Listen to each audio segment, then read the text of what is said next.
Chapter 1. The Flight from Bosworth Field. He seemed breathless, heartless, faint and wan, and all his armor sprinkled was with blood, and soiled with dirty gore, that no man can discern the hue thereof. He never stood, but bent his hasty course towards the idle flood. Spencer. After a long series of civil dissension, after many battles, whose issue involved the fate of thousands, after the destruction of nearly all the English nobility in the contest between the two Roses, the decisive Battle of Bosworth Field was fought on the 22nd of August, 1415, whose result was to entwine, as it was called, the white and red symbols of rivalship, and to restore peace to this unhappy country. The day had been sunny and warm. As the evening closed in, a west wind rose, bringing along troops of fleecy clouds, golden at sunset, and then dun and grey, veiling with pervious network the many stars.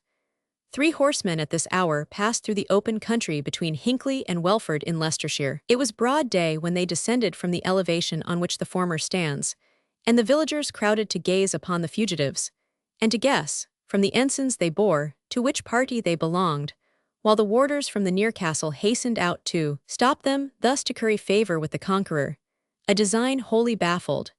The good steeds of the knights, for such their golden spurs attested them to be, bore them fast and far along the Roman road, which still exists in those parts to shame our modern builders. It was dusk when, turning from the direct route to avoid entering Welford, they reached a ford of the Avon. Hitherto silence had prevailed with the party, for until now their anxiety to fly had solely occupied their thoughts. Their appearance spoke of war, nay, of slaughter. Their cloaks were stained and torn, their armor was disjointed, and parts of it were wanting. Yet these losses were so arbitrary that it was plain that the pieces had been hacked from their fastenings. The helm of the foremost was deprived of its crest. Another wore the bonnet of a common soldier, which ill accorded with the rest of his accoutrements, while the third, bareheaded, his hair fallings on his shoulders, lank and matted from heat and exercise, gave more visible tokens of the haste of flight. As the night grew darker, one of them, and then another, seemed willing to relax somewhat in their endeavors. One alone continued, with unmitigated energy, to keep his horse at the same pace they had all maintained during the broad light of day. When they reached the ford, the silence was broken by the hindmost horseman. He spoke in a petulant voice, saying, "Another half-mile at this pace, and poor Flower de Luce founders. If you will not slacken your speed, here we part, my friends. God save you till we meet again." "Evil betide the hour that separates us, brother," said the second fugitive, reining in. "Our cause, our peril, our fate shall be the same. You, my good lord, will consult your own safety." The third cavalier had already entered the stream. He made a dead halt while his friends spoke, and then replied, "Let us name some rendezvous where, if we escape, we may again meet. I go on an errand of life and death. My success is doubtful, my danger certain. If I succeed in evading it, where shall I rejoin you?" "Though the event of this day has been fatal to the king," answered the other, "our fortunes are not decided. I propose taking refuge in some sanctuary till we perceive how far the Earl of Richmond is inclined to mercy." "I knew the Earl when a mere youth, Sir Humphrey Stafford," said the foremost rider, "and heard more of him when I visited Brittany at the time of King Louis's death 2 years ago. When mercy knocks at his heart, suspicion and avarice give her a rough reception. We must fly beyond sea unless we can make further stand. More of this when we meet again. Where shall that be?" "I have many friends near Colchester," replied the elder Stafford, "and St. Mary boasts an asylum there which a crowned head would not dare violate. Thence, if all else fail, we can pass with ease to the Low Countries." "In sanctuary at Colchester, I will not fail you. God bless and preserve you the while." The noble, as he said these words, put spurs to his horse, and without looking back, crossed the stream, and turning on the skirts of a copse, was soon out of sight of his companions. He rode all night, cheering his steed with hand and voice, looking angrily at the early dawning east, which soon cast from her cloudless brow the dimness of night. Yet the morning air was grateful to his heated cheeks. It was a perfect summer's morn. The wheat, golden from ripeness, swayed gracefully to the light breeze. The slender oats shook their small bells in the air with ceaseless motion. The birds, twittering, alighted from the full-leaved trees, scattering dewdrops from the branches. With the earliest dawn, the cavalier entered a forest, traversing its depths with the hesitation of one unacquainted with the country, and looked frequently at the sky, to be directed by the position of the glowing east. A path more worn than the one he had hitherto followed now presented itself, leading into the heart of the wood. He hesitated for a few seconds, and then, with a word of cheer to his horse, pursued his way into the embowering thicket. After a short space the path narrowed, the meeting branches of the trees impeded him, and the sudden angle it made from the course he wished to follow served to perplex him still farther. But as he vented his impatience by hearty Catholic exclamations, a little tinkling bell spoke of a chapel near, and of the early rising of the priest to perform the matin service at its altar. The horse of the fugitive, a noble war steed, had long flagged, and hunger gnawed at the rider's own heart, for he had not tasted food since the morning of the previous day. These sounds, therefore, heard in so fearless a seclusion, bore with them pleasant tidings of refreshment and repose. He crossed himself in thankfulness, then throwing himself from his horse, and such change was soothing to his stiffened limbs. He led him through the opening glade to where a humble chapel and a near adjoining hut stood in the bosom of the thicket, emblems of peace and security. The cavalier tied his horse to a tree and entered the chapel. A venerable priest was reading the matin service. One old woman composed his congregation, and she was diligently employed telling her beads. The bright rays of the newly risen sun streamed through the eastern window, casting the checkered shadow of its lattice work on the opposite wall. The chapel was small and rustic, but it was kept exquisitely clean. The sacred appurtenances of the altar also were richer than was usual, and each shrine was decked with clusters of flowers, chiefly composed of white roses. No high praise, indeed, was due to the rude picture of the Virgin of the Annunciation, or of the announcing angel, a representation of whom formed the altarpiece. But in barbaric England, in those days, piety stood in place of taste, and that which represented Our Lady received honor, however unworthy it might be of the inspires of Raphael or Correggio. The cavalier took his disornamented casque from his head, placed it on the ground, and knelt reverentially on the bare earth.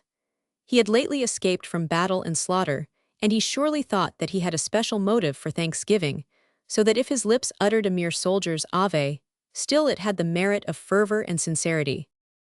Had he been less occupied by his own feelings, he might have remarked the many glances the priest cast on him, who dishonored his learning and piety by frequent mistakes of language, as his thoughts wandered from his breviary, to observe with deep attention his unexpected visitor.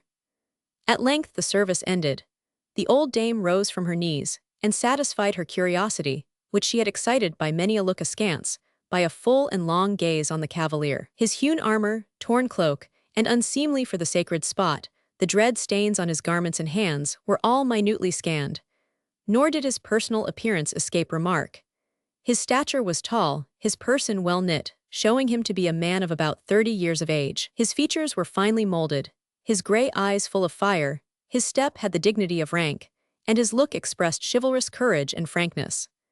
The good woman had not been long engaged in surveying the stranger, when her pastor beckoned her to retire, and himself advanced, replying to the soldier's salute with a benedicite, and then hastily inquiring if he came from the field. "Even so, father," said the cavalier. "I come from the field of the bloody harvest. Has any intelligence of it traveled hither so speedily? If so, I must have wandered from the right road, and am not so far on my journey as I hoped." "I have only heard that a battle was expected," said the priest, "and your appearance tells me that it is over. The fortunes, nay, perhaps the life of a dear friend are involved in its issue, and I fear that it is adverse, for you fly from pursuit, and methinks, though stained with dust and blood, that emblem on your breast is the white rose." The warrior looked on the old man, whose dignity and language were at variance with his lowly destination. He looked partly in wonder, and partly to assure himself of his questioner's sincerity. "You are weary, Sir Knight," added the monk, whose experienced eyes had glanced to the golden spurs of his visitant. "Come to my hermitage, there to partake of such refreshment as I can bestow. When your repast is ended, I will, by confidence on my part, merit yours." This invitation was that of worldly courtesy, rather than the rustic welcome of a recluse monk. The cavalier thanked him cordially, adding that he must first provide food and water for his horse, and that afterwards he would gratefully accept his host's invitation. The old man entered with the spirit of a soldier into his guest's anxiety for his steed, and assisted in purveying to its wants, ingratiating himself meanwhile with its master, by discovering and praising scientifically its points of beauty. The poor animal showed tokens of overfatigue, yet still he did not refuse his food, and the cavalier marked with joy that his eye grew brighter and his knees firmer after feeding. They then entered the cottage, and the soldier's eye was attracted from more sacred emblems by a sword which was suspended over a picture of the Virgin.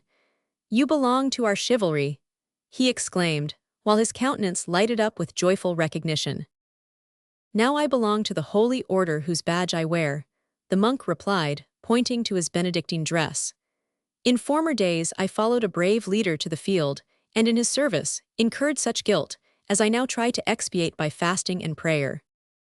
The monk's features were convulsed by agitation as he spoke, then crossing his arms on his breast, he was absorbed in thought for a few moments, after which he raised his head and resumed the calm and even serene look that characterized him. "Sir Knight," said he, motioning to the table now spread for the repast, "I have but poor fare to offer, but a soldier will not disdain its meagerness. My wine I may praise, as being the produce of a generous vintage. I have kept it sealed, to open it on occasions like the present, and rejoice that your strength will be recruited by it." Bread, fruits, cheese, and a flagon of the wine, which merited the giver's eulogium, composed the fugitive's breakfast, whose fatigue required cordial and repose. As he was occupied by his repast, his host eyed him with evident agitation, eager yet fearful to question him on the subject of the battle. At length he again asked, "You come from the field on which the forces of the king and of the Earl of Richmond met?" "I do." "You fought for the White Rose, and you fly." "I fought for the White Rose till it was struck to the ground. The king has fallen with his chief nobility around him. Few Yorkists remain to mourn the success of the Lancastrians." Deep grief clouded the old man's countenance, but accustomed to subdue his feelings, as one on whom, being stricken by an overwhelming misery, all subsequent disasters fall blunted, he continued with greater calmness. "Pardon me, noble gentlemen, if I appear to ask an indiscreet question. You are of lordly bearing and probably filled a place near the royal person. Did you hear, on the night before last, aught of the arrival of a stranger youth at the king's tent?" The knight eyed the old man with a quick glance, asking in his turn, "Are you then the foster father of King Richard's son?" "Did you see my boy?" cried the priest. "Did his father acknowledge him? Where is he now? Did he enter the ranks to fight and fall for his parent?" "On the night of which you speak," said the stranger, evading the immediate question, "the king placed his son's hand in mine, as I vowed to protect and guard him if ill befell our party as it has befallen." Surely some presentiment of evil haunted the king's mind. "I do believe it," for his manner was solemn and affecting. He bade the youth remember that he was a Plantagenet, and spoke proudly of the lineage from which he sprung. The young esquire listened intently, looking at his father with such an ingenuous and thoughtful expression that he won my heart to love him. "Now bless thee, Sir Knight, whoever thou art, for this praise of my poor Edmund. I pray you, hasten to tell me what more passed." The cavalier continued his account, but his manner was serious, as if the conclusion of his tale would afflict his auditor. He related how, on quitting the royal tent, he had led Edmund Plantagenet to his own, there to converse with him a while, the better to learn whether his bearing and speech showed promise of future merit. King Richard had enjoined his son to return to his seclusion early on the following morning, but as soon as he entered his conductor's tent, he knelt to him and asked a boon, while tears gathered in his eyes, and his voice was broken by the fervor of his desire. The noble was moved by his entreaties, and promised to grant his request, if it did not militate against his honor and allegiance. "It is for honor that I speak," said Plantagenet. "I am older in years than in seeming, for already I number 20 summers, and spite of my boyish look, I am familiar with martial exercises and the glorious promise of war. Let me draw my sword for my father tomorrow. Let me, at your side, prove myself a worthy descendant of the conquerors of France, who will fight for King Richard with greater courage, fidelity, and devotion than his acknowledged and duteous son." The cavalier yielded to his noble yearnings. Clothed in armor, he entered the ranks, and hovered a protecting angel near his parent during the bloody contest. And now, as his venerable guardian watched with trembling eagerness the countenance of his guest while he told his tale, and the stranger, with bitter regret, was about to relate that he had seen Plantagenet felled to the ground by a battle-axe, quick steps, and then a knocking, was heard at the cottage door. The stranger started on his feet, and put his hand upon his sword, but a bright smile illuminated the monk's face, as the very youth of whom they spoke, Edmund Plantagenet rushed into the apartment. His soiled garments and heated brow spoke of travel and fatigue, while his countenance wore an expression of wildness and even of horror. He started when he saw the stranger, but quickly recognized him as his new friend. "Thank God," he cried, "that you, my dear lord, have not fallen into the hands of the sacrilegious usurper. It is my father's spirit that has saved you for his son's sake, that I may not be utterly abandoned and an orphan." With milder accost, he bent his knee to his holy guardian, and then turned to answer the cavalier's questions of how he had escaped death from the blow he had received, and what new events had occurred since he had quitted the field early on the preceding day. While the monk chid him for his disobedience to his father's commands, in having mingled with the fray, the eyes of Plantagenet flashed fire at this reproach. "Could I know that my father's crown in life," he exclaimed impetuously, "depended on the combat and not bring to his aid my weak arm, God of heaven, had there been 500 true as I, we might all have fallen round him, but never, never should I have seen the sight which last night I saw, nor heard the sounds I last night heard." The youth covered his face with his hands, and the boiling tears trickled between his fingers. "Tell me," cried the noble, "what has happened? And swiftly tell me, for I loiter here too long." Almost suffocated by emotion, Plantagenet related that when he recovered from the trance into which the fearful blow he had received had thrown him, the Earl's camp followers were busy among the slain, and that he had seen the body of King Richard of his father, thrown half-naked across a mule, thus to be borne to be exposed to the public gaze, and mockery in Leicester, where but the day before he had ridden with the royal crown on his head, the acknowledged sovereign of England. And that crown, base, ill-bartered bauble, having been found in the tent by Lord Stanley, he had brought and placed on Richmond's head, while the soldiers with one acclaim hailed him Henry VII, King of England. The last words more than the others, for the death of his royal master was already known to him, moved the knight. "Is this the end of our hopes?" he cried. "Am I then too late? Farewell, my friends. Plantagenet, I shall never forget my oath to the king. I shall become, I fear, an outcast and a soldier of fortune, even if I escape worse fate, but claim when you will, and it shall be yours, whatever protection I can afford you." "Yield then, Lord Lovell," said the youth, "to my first request. You are in peril, let me share it. Permit me to accompany you. If you refuse, my plan is already formed. I repair to the Earl of Lincoln, whom King Richard named his successor, and offer myself as a soldier in his attempt to discrown the usurping Henry, and to raise again the White Rose to its rightful supremacy. To the Earl of Lincoln, the successor of Richard, to him you would repair. It is well, come with me now, and I will present you to that nobleman. If your foster-father consents, bid adieu to this seclusion for a time, and accompany me to London, to new contests, to the combat of right against might, to success and honor, or to defeat and death."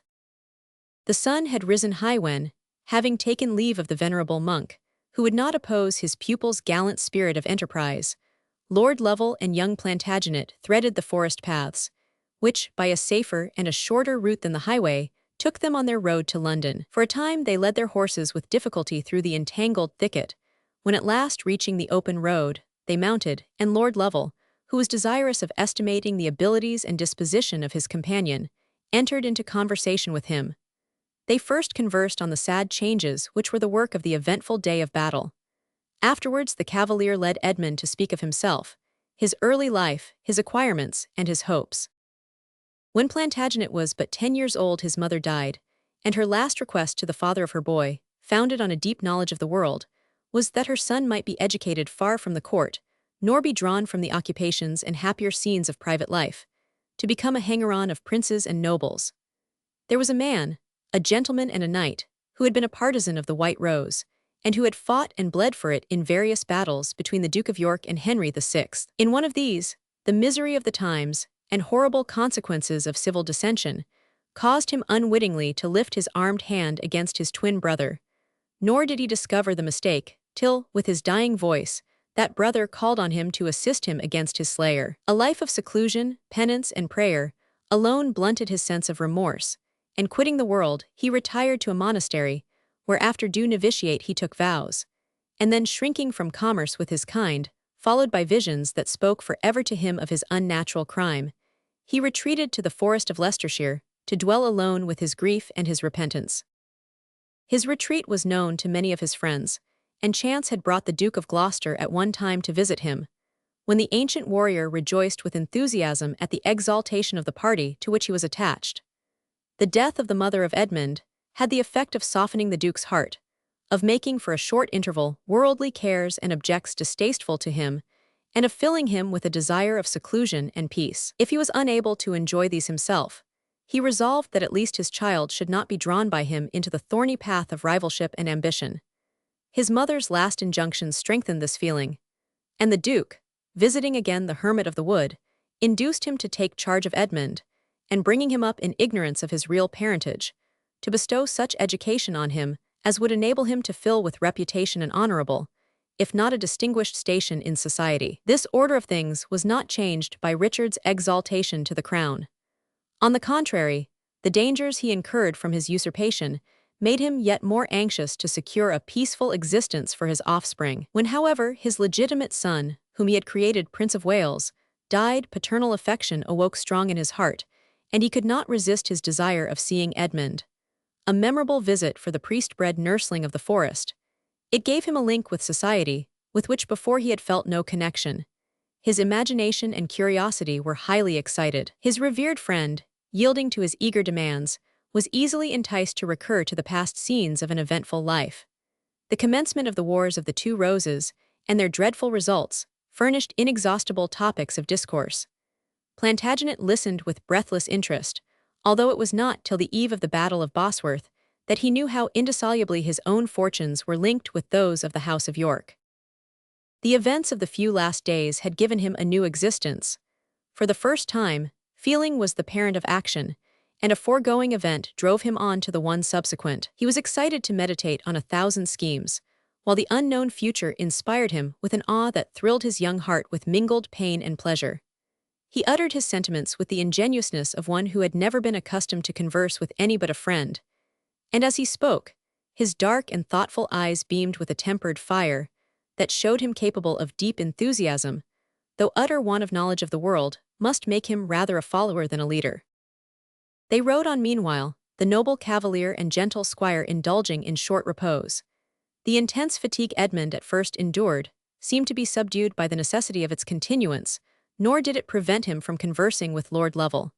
He was anxious thoroughly to understand the immediate grounds of the Earl of Richmond's invasion, and to ascertain the relative position of the remaining chiefs of the White Rose. "Where," he asked, "are Edward IV's children?" "The elder of these," Lord Lovell replied, "the Lady Elizabeth, is, by direction of her uncle, at Sheriff Hutton in Yorkshire." "And where are the princes? Edward, who was proclaimed king, and his younger brother?" "They were long imprisoned in the Tower. Young Edward died there more than a year ago." "And the Duke of York?" "He is supposed to have died also. They were both sickly boys." Lord Lovell said these words in a grave voice, and suspicion would have been instilled into any but the unsuspecting Edmund of some covert meaning. After a short pause, he continued, "The question of the succession stands thus. Your father, the Duke of Gloucester, threw the stigma of illegitimacy on King Edward's children, and thus took from them their right of inheriting the crown. The attainder of the Duke of Clarence was considered reason sufficient why his children should be excluded from the throne, and their uncle, in consequence, became, by right of birth, King of England. His son he created Prince of Wales. We submitted, for a child like Edward V could scarcely be supported against an experienced warrior, a man of talent, a sage and just king, but at the expense of much blood. The wounds inflicted by the opposing houses of York and Lancaster were yet, as the late successful rebellion proves, unhealed, and had the Yorkists contended among themselves, they would yet sooner have lost the supremacy they so hardly acquired. Richard therefore received our oaths of allegiance. When his son died, the question of who was the heir to the crown became agitated, and the king at first declared the Earl of Warwick, the son of the Duke of Clarence, to be his successor. It was a dangerous step, and the imprudent friends of the young earl made it more so, to name him to succeed, who, if he were permitted at any time to wear the crown, might claim precedence of him who possessed it. Poor Warwick paid the penalty of youth and presumption. He is now a prisoner at Sheriff Hutton, and John de la Pole, Earl of Lincoln, son of Richard's sister, and by the removal of the children of his elder brothers, his heir by law was nominated to succeed his uncle. I am now proceeding to him. I am ignorant of the conduct he will pursue, whether he will make head against this Lancastrian king, or Lincoln is a noble cavalier, a man whom bright honor clothes. He is brave, generous, and good. I shall guide myself by his counsels and resolves, and you, it appears, will follow my example." After a pause, Lord Lovell continued, "After the death or disappearance of his princely nephews, the king, wishing to confirm his title, was ready to take the stigma thrown on their birth from his brother's daughters, and to marry his niece, the Lady Elizabeth.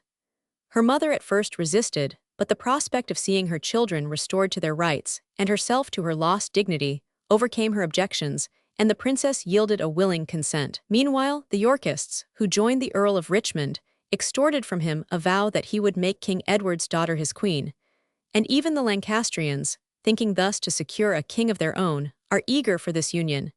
Yet the Earl hates us all so cordially that he was hardly brought to consent. Should he, now that he has declared himself king, evade his promise, the children of Elizabeth Woodville will suffer the stain of illegitimacy. But if the marriage has place, and this unhappy race is restored to their honors and rights, our self-named sovereign may find that his own hands have dug the pit into which he will fall." A long silence succeeded to these explanations. The last expression used by Lovell inspired Edmund with wonder and curiosity, but the noble, pressing his horse to a swifter pace, did not hear his observations, or hearing them, replied only by saying, "3 hours' good riding will bring us to London. Courage, Plantagenet, slacken not your speed, my good boy, soft ease will follow this hard labor." The young moon in its first quarter was near its setting when they arrived at London. They approached from Edgware. Without entering the town, they skirted its northern extremity, till Lord Lovell, checking his horse, remarked to his companion that he judged it fitting to delay approaching the residence of the Earl of Lincoln, until the setting of the moon and subsequent darkness secured them from observation. Chapter 2. The Conference. "Yes, my good lord. It doth contain a king, King Richard lies within the limits of yon lime and stone." Shakespeare. The Earl of Lincoln, declared by Richard III, heir to the crown, did not join the royal forces, nor appear at the Battle of Bosworth. This distinguished prince was a man of singular abilities and strength of mind, which chivalrous generosity adorned with a luster superior even to that which he derived from his high rank. Lord Lovell was possessed of knightly courage, untarnished honor, and gentlemanly accomplishment. To these military and graceful qualities, Lincoln added the wisdom of a statesman and the moral energy resulting from inflexible principle. He felt himself responsible to mankind and to all posterity for his actions. He was brave, that was a virtue of the times, but he was just in a comprehensive sense of the word, and that exalted him above them. His manly features did not so much wear the stamp of beauty, though, like all the offspring of the House of York, he was handsome, as of the best quality of man, a perception of right, and resolution to achieve that right. Lord Lincoln disapproved decidedly of the usurpation of his uncle, Richard III, over the children of Edward IV. He allowed that the evidence was strong in favor of that king's former marriage, and their consequent illegitimacy, but he said that Elizabeth Woodville had so long been held Queen of England, and her children heirs to the crown, that it was impossible to eradicate the belief of the English people that their allegiance was due to him who had been proclaimed even by his uncle, Edward V. Even if they were put aside, the attainder passed against the Duke of Clarence was an insufficient reason to deprive his son of his lawful inheritance. He saw England wasted, and her nobility extirpated by civil contest, and he perceived the seeds of future strife in the assumption of the crown by the Duke of Gloucester. When the son of Richard III died, and the Earl of Warwick was named his successor, the superior right of the nephew before the reigning uncle became so eminent a subject of discussion that the king was obliged to recall his declaration, and to confine the young prince in a castle in Yorkshire. The Earl of Lincoln, then 27 years of age, was next named. He remonstrated with his uncle privately, but fear of dividing the House of York against itself, and a disdain to make common cause with the Dowager Queen's relations, made him outwardly submit. But his plan was formed, and secretly all his efforts tended towards the restoring the children of Edward to their paternal rights. The boys were sickly. Edward V, irritated by the extinction of the hopes which the intrigues of his mother had kept alive in his breast, wasted by imprisonment in the Tower, and brooking with untamed pride the change from a regal to a private station, pined and died. Richard, Duke of York, was between 10 and 11. a sprightly, ingenuous boy whose lively spirit wore out his frame, and this, added to confinement and attention to his dying brother, brought him also near the grave. It was on the death of Edward that the Earl of Lincoln visited the Tower and saw young Richard. The accounts given by the attendants of his more than a child's devotion to his brother, his replies full of sportive fancy, his beauty, though his cheek was faded and his person grown thin, moved the generous noble to deep compassion. He ventured, under the strong influence of this feeling, to remonstrate warmly with his royal uncle, reproaching him with needless cruelty, and telling him how in fact, though not in appearance, he was the murderer of his nephews, and would be so held by all mankind.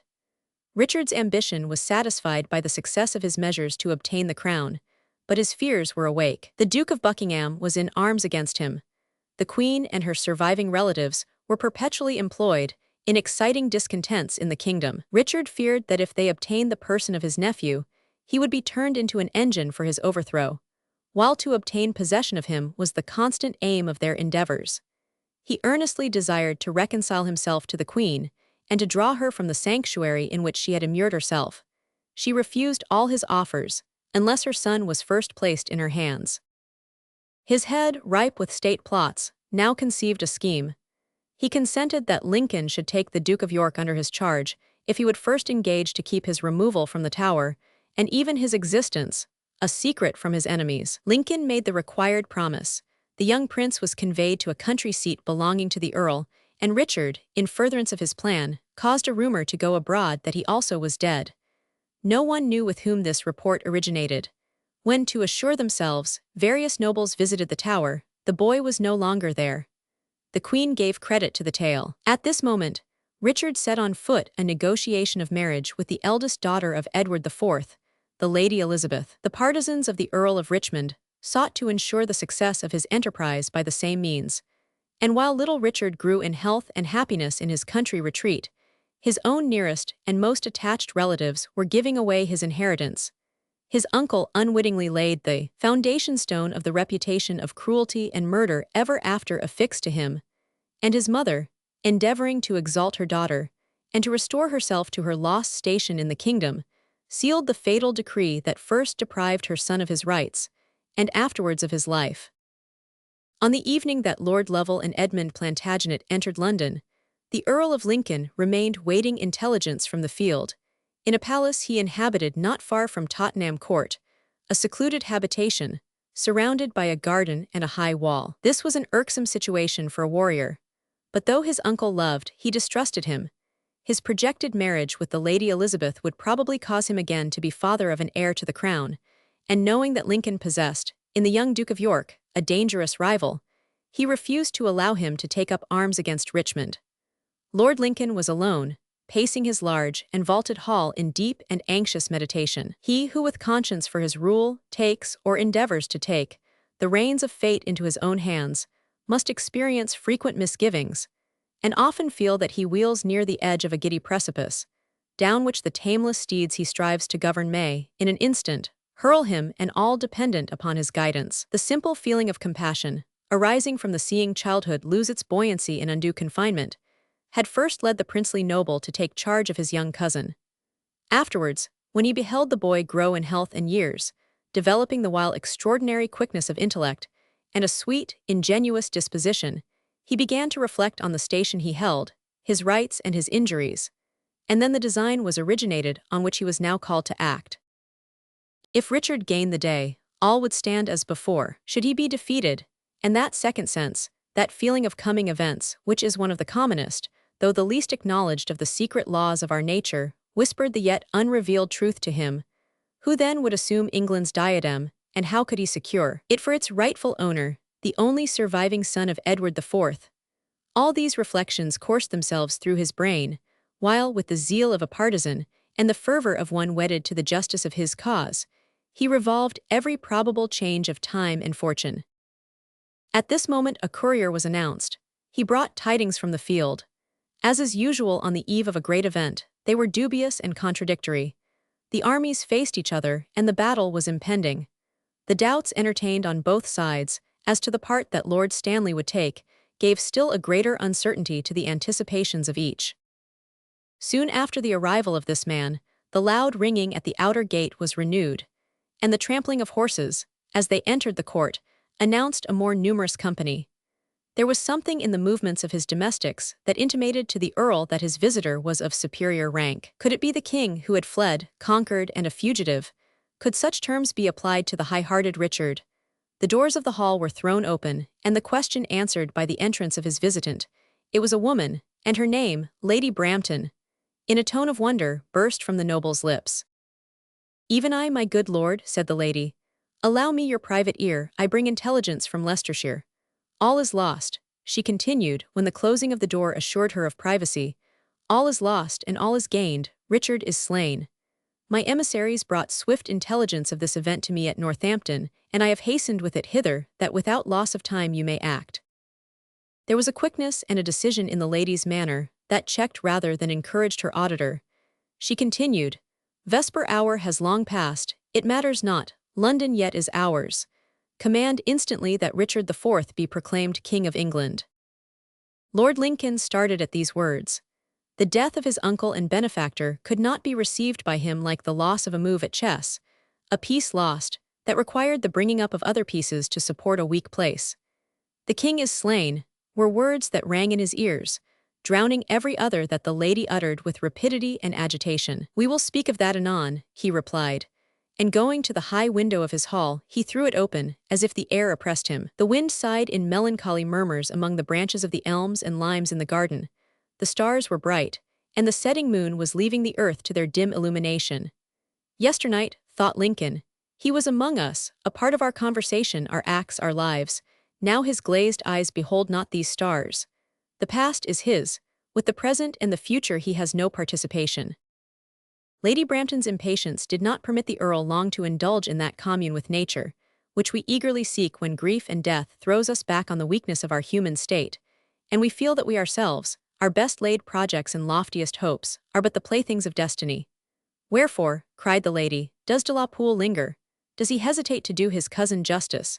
Does he desire to follow in the steps of his usurping predecessor? Wherefore this delay?" "To strike the surer," replied Lincoln, "may not I ask wherefore this impatience?" Even as he spoke, steps were heard near the apartment, and while the eyes of both were turned with inquietude on the expected intruder, Lord Lovell entered. There was no triumph, no eager anticipation on his brow. He was languid from ill success and fatigue. Lincoln met him with the pleasure of one who sees his friend escaped from certain death. He was overjoyed to be assured of his existence. He was glad to have his assistance on the present emergency. "We know," he said, "all the evil tidings you bring us. We are now deliberating on the conduct we are to pursue. Your presence will facilitate our measures. Tell me what other friends survive to aid us. The Duke of Norfolk, the Staffords, Sir Robert Brakenbury, where are they?"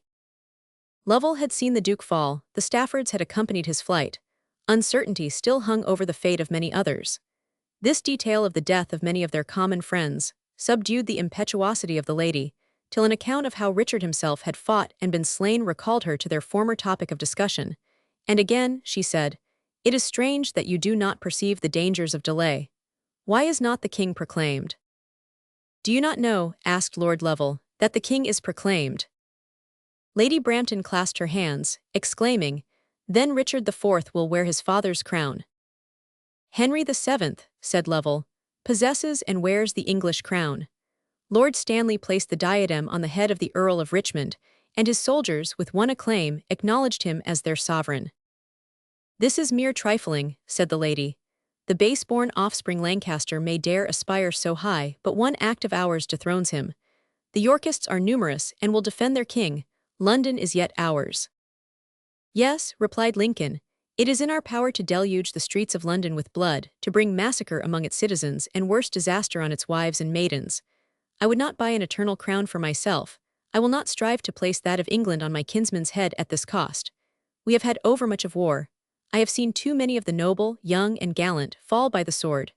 Brute force has had its day. Now let us try what policy can do." The council these friends held together was long and anxious. The lady still insisted on sudden and resolute measures. Lord Lovell, a soldier in all his nature, looked forward to the calling together the Yorkists from every part of the kingdom. The Earl, with a statesman's experience, saw more of obstacle to their purpose in the elevation of Henry VII than either of his companions would allow. The extreme youth of the Duke of York, the oblivion into which he had sunk, and the stain on his birth, which was yet unremoved, would disincline the people to hazard life and fortune in his cause. Henry had taken oath to marry his sister, the Lady Elizabeth, and when thus the progeny of Edward IV were freed from the slur under which they now labored, the whole country would be alive to the claims of his only son. It was necessary now to place him in safety and far away from the suspicious eyes of his usurping enemy. That morning, Lord Lincoln had brought him up from his rural retreat to the metropolis, and sheltered him for a few hours under safe but strange guardianship. He was left at the house of a Flemish moneylender well known at court.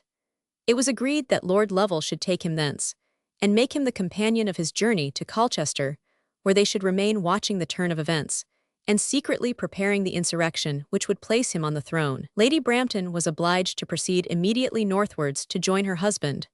The north was entirely Yorkist, and her influence would materially assist the cause. The Earl remained in London. He would sound the inclinations of the nobility, and even coming in contact with the new king, watch over danger and power at its fountainhead. One more question was discussed: whether the Queen, Elizabeth Woodville, should be made acquainted with the existence of her son. All three, from various reasons, decided in the negative. A personal enmity existed between the widow of Edward IV and Lady Brampton. Her party was detested by the two nobles. It would be more popular with the nation, they thought, if her kinsman, whose upstart pretensions were the object of the derision and scorn of the old aristocracy, had no part in bestowing the crown on the heir of the House of York. Time wore away during these deliberations. It was past midnight before the friends separated. Lord Lovell presented his young friend, Edmund Plantagenet, to the Earl, and recommended him to his protection. Refreshment was also necessary after Lovell's fatiguing journey, but he was so intent on accomplishing his purpose that he wasted but a few minutes in this manner, and then being provided with a fresh horse from Lincoln's stables, he left the palace to proceed first to the present abode of Richard of York, and afterwards, accompanied by him, on his road to Essex. Lord Lovell threaded his way through the dark, narrow streets of London towards Lothbury. The habitation of the moneylender was well known to him, but it was not easily entered at past midnight. A promised bribe to the apprentice who hailed him from the lofty garret window, and a signaturing sent in to his master, at length procured admission into the bedchamber of Mynheer John Warbeck. The old man sat up in his bed, his red cotton nightcap on his head, his spectacles with which he had examined the ring on his nose. His chamber was narrow and dilapidated, his bed of ill condition. Who would suppose, thought Lovell, that this man holds half England in pawn? When Warbeck heard that the errand of Lovell was to take from him his princely charge, he rose hastily, wrapping a robe round him, and opened a small wainscot door leading into a little low room, whence he drew the half-sleeping and wondering boy. There was a rush taper in the room, and daylight began to peep through the crevices of the shutters, giving melancholy distinctness to the dirty and dismantled chamber. One ray fell directly on the red nightcap and spectacles of old John, whose parchment face was filled with wrinkles, yet they were lines of care, not of evil, and there was even benevolence in his close mouth, for the good humor and vivacity of the boy had won on him. Besides, he had himself a son, for whom he destined all his wealth, of the same age as the little fellow whose plump roseate hand he held in his own brown shriveled palm. The boy came in, rubbing his large blue eyes, the disordered ringlets of his fair hair shading a face replete with vivacity and intelligence. Mynheer John was somewhat loth to part with the little prince, but the latter clapped his hands in ecstasy when he heard that Lord Lovell had come to take him away. "I pray you tell me, Sir Knight," said old Warbeck, "whether intelligence hath arrived of the victory of our gracious sovereign and the defeat of the Welsh rebels." Richard became grave at these words. He fixed his eyes inquiringly on the noble. "Dear Lord Lovell," he cried, "for I remember you well, my very good lord, when you came to the Tower and found me and Robert Clifford playing at bowls, tell me how you have fought and whether you have won." "Mine are evil tidings," said Lord Lovell. "All is lost. We were vanquished and your royal uncle slain."